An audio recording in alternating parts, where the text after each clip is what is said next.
So we talk about AI and ChatGPT a lot on this show, and we say, hey, you can grow your business and do all these different things, but what about just making money?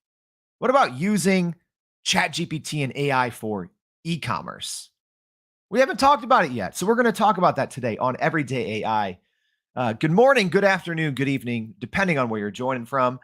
Very excited for today's show. My name's Jordan Wilson. I'm the host of Everyday AI. We are a daily live stream, podcast, and free daily newsletter helping everyday people like you and me not just understand what's going on in the world of AI. Here's 50 tools, here's 50 things that happen. Nope. We tell you how you can actually use it. All right. So I'm excited today to have on a guest that we can talk a little bit about e-commerce. But before we get to that, let's talk about what's going on in the world of AI news. It's something we do every single morning. So let's start at the top. So the Associated Press, the AP, has banned the use of Gen AI tools in published content. So just this story just kind of broke. So a little bit of a mixed message, if you ask me, because the AP is encouraging its staff to use the technology, but just not in published content. So, no images or published content will be from generative AI. So, as a former journalist, we use the AP, the Associated Press wire all the time. So great to see the AP coming out and kind of making a stance on this, but we'll see how it's actually enforced. All right. So is McKinsey getting replaced? So that's all, if you read threads on Twitter or see things on LinkedIn, everyone says, hey, AI is the new McKinsey consultant, right? So you don't need a McKinsey consultant. Well, they said not so fast. So they actually just introduced their own generative AI tool called Lily. So this is something, I talk about this offline with people all the time, especially the consulting industry. So there's actually been some big moves. Deloitte had a great, announced a big partnership with NVIDIA yesterday. Here's McKinsey creating and releasing their own tool right now, which is for their own employees to use, called Lily. So very fascinating. And our last story, but not least, Snapchat AI is glitching, right? If you're a user, you probably saw this, but Snapchat has essentially an AI that you can talk to. And over the last day or so, it started to glitch and show some weird behavior. Mainly, it started to take human actions like posting stories on Snapchat, which is something that an AI should not be able to do, and stopped responding to users. So very weird kind of glitch there. And people are saying, oh, okay, is the Snapchat AI taking on human characteristics? Probably not, but make sure to check out the newsletter for that. So as a reminder, that's not all we have. So go to youreverydayai.com. Sign up for that free daily newsletter. Every single day we break down, I think the most important thing we do in the newsletter is we break down the podcast. And, because our guests have a lot of great information and we really go on a granular detail, step by step, on how you can use the information that we talk about in the podcast. But we also have, we have news, we have software, we have a daily tutorial. It's good stuff. Make sure you go check it out. And thank you for joining us. So if you're joining us live, I'm extremely excited to bring on our guest for today. So let's welcome Charles Chakkalo. He is an entrepreneur and the founding partner of joeyshopping.com. Charles, thank you so much for joining us. Excited to have you on the show. Good morning. Thank you for having me. All right. So tell everyone a little bit. So you have an entrepreneur background in the e-commerce space right now, but tell everyone a little bit what you are, what you're doing, and a little bit about your e-commerce setup. So rewind 6-7 years ago, my brothers and I, we were in college, and there was an idea of, listen, Dad's been in the family business, something that he established right when he came to this country. And he goes, why not take it online? So on principle, Dad says, you could take it online. I'm not giving you a penny. So my brothers and I, we put all our life savings into this while we're in college. And lo and behold, it grew, thank God. And we are where we are now. So we learned the trade, and that was our first venture. Thankfully, it's what propelled us to what we are now. Uh, Wow. Thankfully, a successful Amazon store, and then hopefully every other thing that comes along with a successful brand a little later on. Yeah, that's amazing. So what was the family business when it was offline? And just talk real quickly about the step to bring it all online and to bring it to the e-commerce side. So it was. So it still is a bunch of brick and mortar stores, primarily in New England, across Connecticut and Massachusetts. And right now, the brick and mortar branches are still up and running. It's just an added online element of sort of the same niche, but can't be exactly the same because we're not exactly shipping these big things that you find in a home goods type of store. Sure.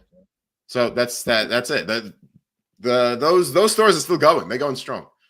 Love it. So it's really an interesting and I think your story is probably relevant and hits home for a lot of people, right? Taking a family business and kind of getting it online, right? I think it's something that our generation, those of us in our 20s and 30s have maybe experienced. So what were some of the initial challenges of taking everything online, and then talk a little bit about how you started to solve some of those challenges, maybe with technology and AI.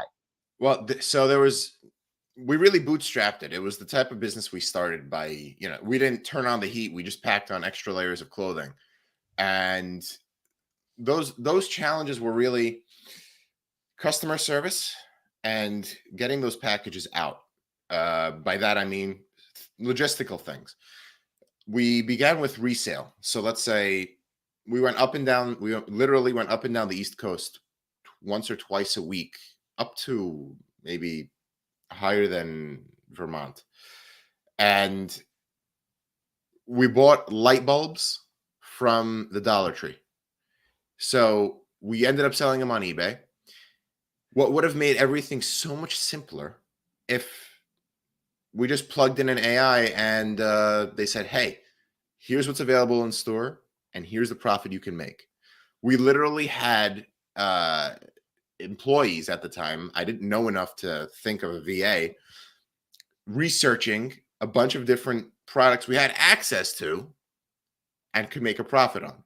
So in the beginning of the business, that was how we made a big chunk of our change. If AI could have done that, it would have been amazing. Wow. So yeah, we're going to get a little bit more into that here in a second. Just wanted to highlight some of the people joining us. So Dr. Rastafak Geddes here for the Everyday AI Hot Tea. Thank you for joining us. Henry tuning in from Zurich. Thank you. Great podcast. Thanks. Thank you for joining us. Dr. Harvey Castro, great to be here. So we do have a question from Maybrit, and I'll let you take this, Charles. So Maybrit, very loyal listener. Thanks for tuning in, Maybrit, saying, curious, in what ways can I use AI for my e-commerce shop that maybe I haven't considered yet? Where do I begin? The best thing you can do, optimize your descriptions for SEO. So given you have an e-commerce shop, you should either be using Ahrefs or Ubersuggest for SEO, Google traffic analysis. And once you do that, you can go to really any generative AI tool, Claude, ChatGPT, or Bard, or if you're on Shopify, they have it built in. And then you can say, optimize for this keyword, or write an additional paragraph description for this keyword, and just throw it right into your description. You'll get free organic traffic. It will take a long time for the SEO to rank, but it's just something you set and forget. So that's one way you can do that. You let me know. I could keep going. Yeah. Well, I mean, just that right there, it sounds like a small thing. So if you're a listener, that advice that Charles gave sounds like a very small thing. But when you're talking e-commerce shops, right? I helped a client set up an e-commerce shop before generative AI, and just that piece can be so taxing and time consuming if you're starting from scratch, especially if you have hundreds of products or variations, right? Because it can take, Charles, right? It can take forever just to do that one small step. I'm in the process of it now. I mean, thankfully at this point, I'm at the point where I have a VA, and we have a spreadsheet of about 1,500 items, and the worst thing I can do is just copy and paste them so that they match up all the other sites that those products are on. The best thing I could do is tell this VA, run this through ChatGPT or run this through the generative AI that Shopify provides me so that at least the descriptions are unique. Yeah. So it's not, these products are not just uniform across the entire internet, opens you up to price comparison and also tells Google you're copying and pasting things, which is never a good thing. Yeah, absolutely. And Charles, do you want to try, like, so normally we don't do this, but Charles said, "Hey, I can show people live." So let's go ahead and do that. And as we do, Jackie's saying that this is a huge time saver. I agree, Jackie, absolutely. And Brian saying, "Think of all the people I know that could greatly benefit from this," hoping they're on here. So yeah, tag them, share it, because Charles is going to show us some things here live, just even what you can do just in ChatGPT to grow your e-commerce shop. You got it. Just give me 1 second and I'll get the share. I'm excited. Yeah. And as a reminder, if you're listening later on the podcast, you obviously can't see this, but don't worry. In the show notes, we always leave links so you can come back here and watch the video as well. You can connect with the show on LinkedIn, send us an email, all that good stuff. So if you want to see a live demonstration of how you can use ChatGPT to grow your e-commerce shop, which we're about to show on the screen here, don't worry. You can just go click that and bring it on. I'm going to interrupt. Not just ChatGPT, AI. Yes. Because I'm about to show you a text to image standard operating procedure I use. Wild. Love it. This is great. This is great to see the behind the scenes of how successful e-commerce brands can be built, because I actually get questions of this all the time. Someone says, like, okay, how does this actually work? And sometimes we do, we've done this for Midjourney before. We've jumped in and we've kind of shown, live shows, but this is actually how you can apply it to a real business and how, you can actually do it. So let's take a look. All right. Sharing now. All right, and we'll do our best here, everyone, to describe what's going on the screen, because I know sometimes people are kind of listening in or watching from the other room. So let's go ahead and take a look here. So now, Charles, go ahead and walk us through what you're doing here on Amazon. All right, this is our ClipFans. What most brands like to do or should be doing is actually posting this to their brand store. So if you were to look at any brand on Amazon has a storefront, there it is. Here's our storefront. There's a little section here called posts. And these are not my real product images. What I have my VA do daily is go into a product, like let's say this dish rack, copy these along with the title. Yep. So we're copying. Sorry, I'm going to describe it a little more. So we're copying. That was the product description, right? So copying the product description and the product name, right? That's what that was. Mm-hmm. Perfect. Right here. Straight into Canva.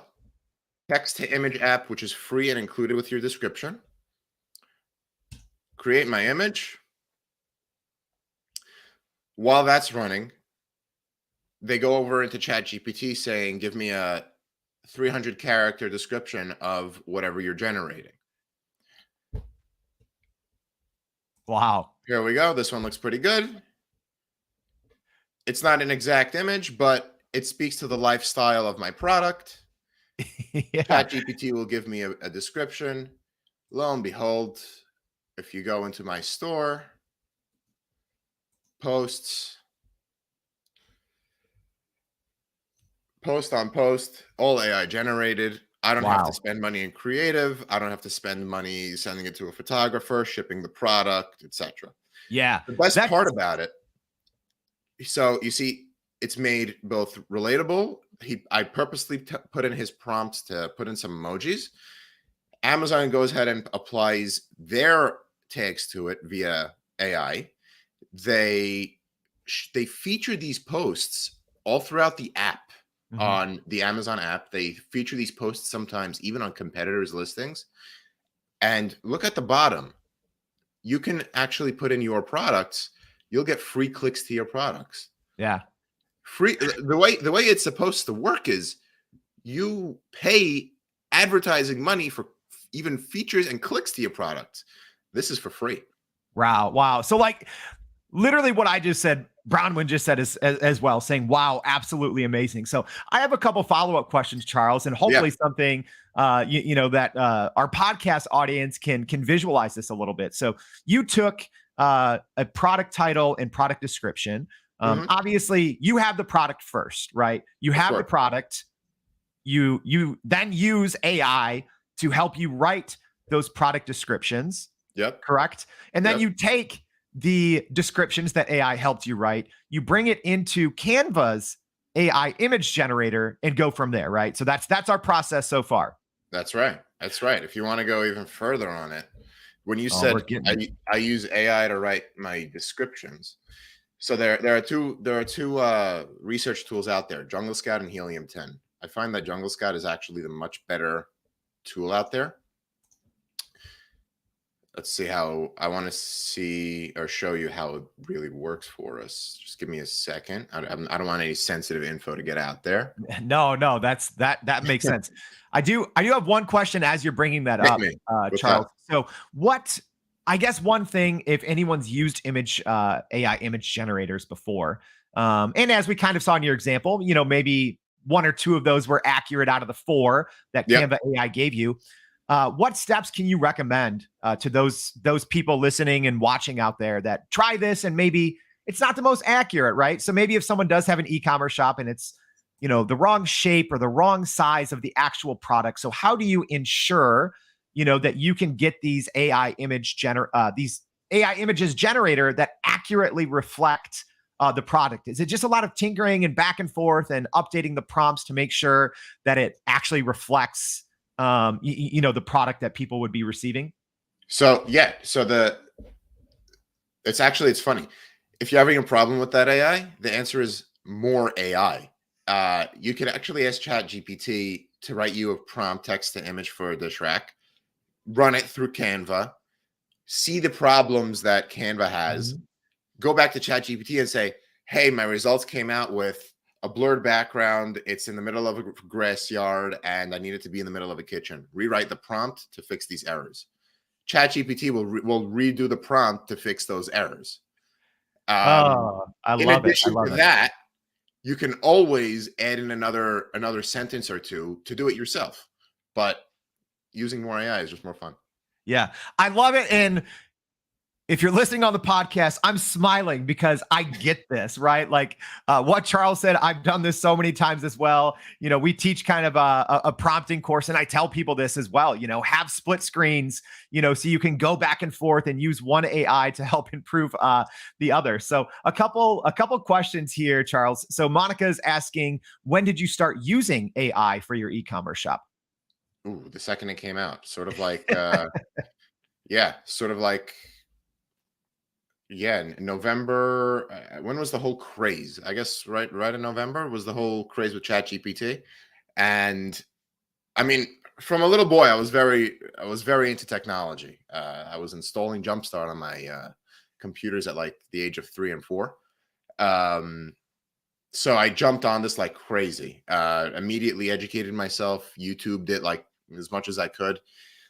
Once I saw business ways I could implement it, and I follow a lot of influencers in the field, or a lot of, I guess, industry leaders.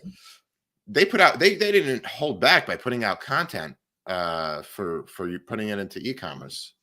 The feature I'm about to show, I'm hoping it's going to work. Here it is. So yeah, the features I'm about to show, people have been aiming to implement this for a long time. Here it is. All right. So if you go into our, go ahead.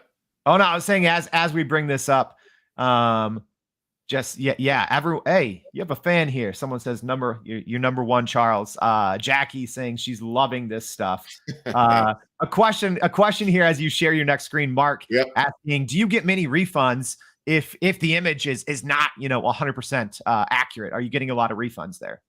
No, so that's if you're using it for product images. If you're using it for product images, I don't Mhm. recommend you do that. But if it's for posts saying, "Hey, look at the home goods we carry," I mean, what could be wrong with that? It's just a post on Amazon and it quote unquote features your product. If you go ahead and look at my store's Amazon posts, it's you could see the real product featured right below the post itself. The post is just to engage the customer. Yeah. No, So no, okay. the answer to that is no.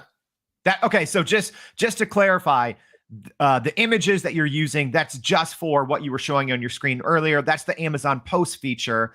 And Right. that's not necessarily, right as someone's zooming in on an image before they add it to the cart. That's an actual image that you guys have Right. taken, correct? Yeah. Okay, So good. Thank you for clarifying that, because yeah, I think a lot of people were wondering that. yeah. So if you look at, so we're ready to roll on operation number 2 here. So yeah, again, this is one of our products. Were these were generated using AI, but a lot more work went into these pictures though. And this is actually the product they're getting. But if you were to go into one of our posts, you could definitely with a trained AI, and I don't mean that as a skill or a qualification, see that this is not this. Mhm. This is very clearly an AI image, and this is clearly a lot shallower, doesn't have the cup holders than this does. So Sure. that's on that end. The other feature I wanted to show you, as far as of what the thought leaders wanted to implement as soon as possible. Here's the back end of Jungle Scout, and here's a listing builder they have. Mhm. These are wiffle balls we sell. Here are all the highest volume keywords for the product. And all you need to do for the product title to optimize it for the highest traffic keyword, hit that AI assist. It will write that for you. This is Wow. the most optimized title. You also want to hit on the features, the bullet points that go into this part of the description. And all of this I'm doing in terms of Amazon. You could do it all in terms of Shopify too. Yeah. Yeah. And just And yeah, quick to remind people out there, Jungle Scout that Charles is showing, that's it's an Amazon platform. Well, just an e-commerce platform, right? That helps you better research product, come up with keywords, all of that, right? yep. So we have, we've covered a lot in about 22 minutes, but I want to extend just a little. Normally we'd be wrapping up, but we have a couple other questions here that I want to get to, Charles, says, because you Sure. just showed us a ton of great information for those trying to use AI in e-commerce. So Fabian asking, kind of like, where is this going on? He's asking if this is in Latin America. Do you know, are e-commerce kind of shoppers or sorry, e-commerce store owners doing this worldwide, Charles, or do you think this is So just they caught should on be. more in the US? I mean, I'm of the belief that you always have to educate yourself in all walks of life, and you never know enough, so you have to continue learning.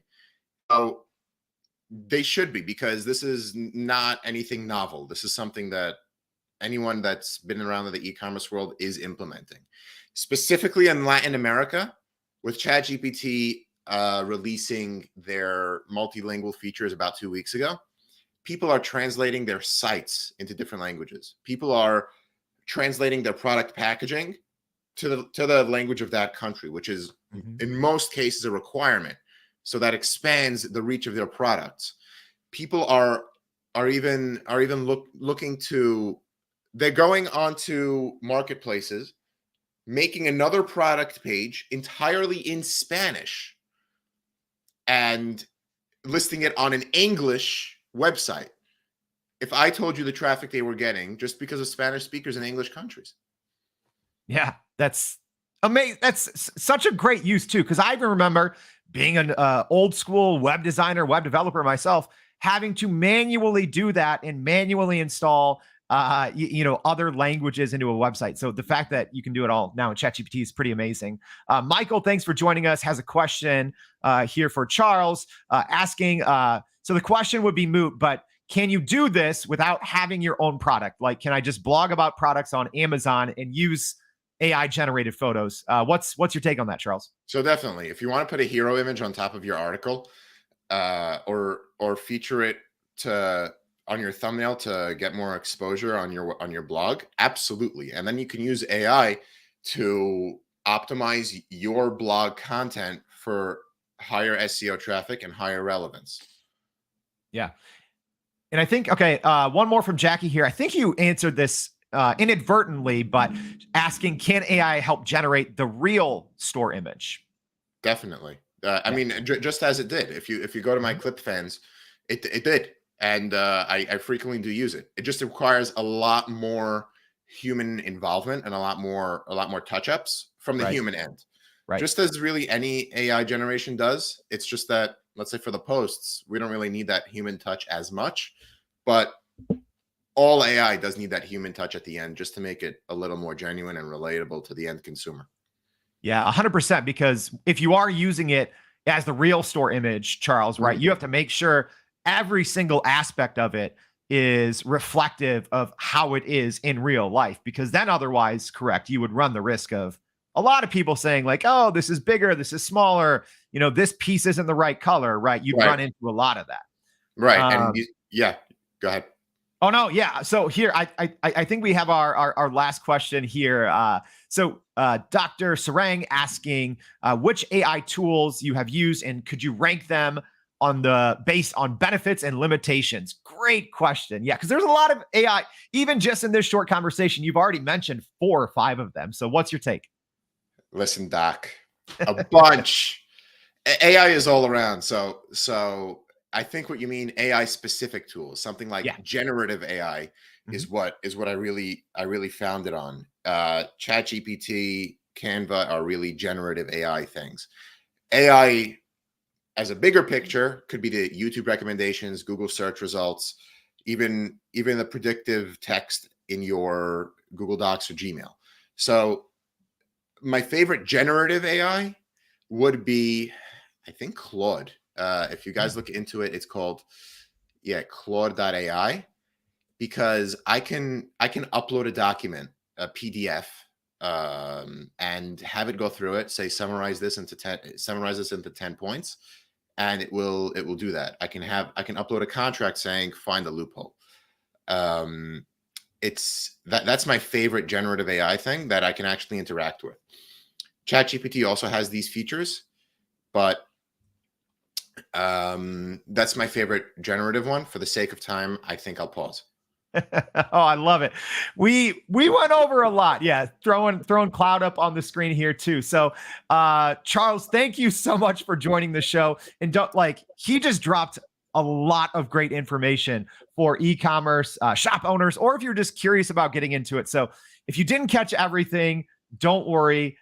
You can always just go to our website, go to youreverydayai.com, sign up for the free newsletter. We're going to share some resources to Charles's store so you can go check everything out yourself. Go click all his posts. Maybe go buy something if you need something from the store. But Charles, thank you so much for joining us and really just dishing out such great information on e-commerce and AI. My pleasure. And as a sign-off comment, yes, I just want to shout out one more question. My cousin's on here. Would AI work for all industries? The answer is a yes.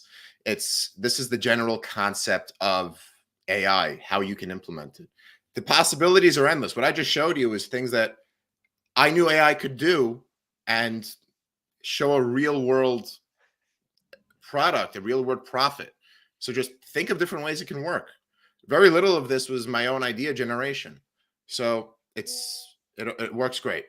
It's such a great point that yes, this isn't just for selling products via e-commerce. Things Charles shared, you can use it across so many different industries. So one quick reminder, forgot to share about this. I will be speaking actually here in a couple of hours at an AI summit. So make sure to check out the link in the newsletter if you wanted to join us. So again, thank you, Charles. And I hope to see everyone back again for some more Everyday AI. Thanks all. Thanks, guys.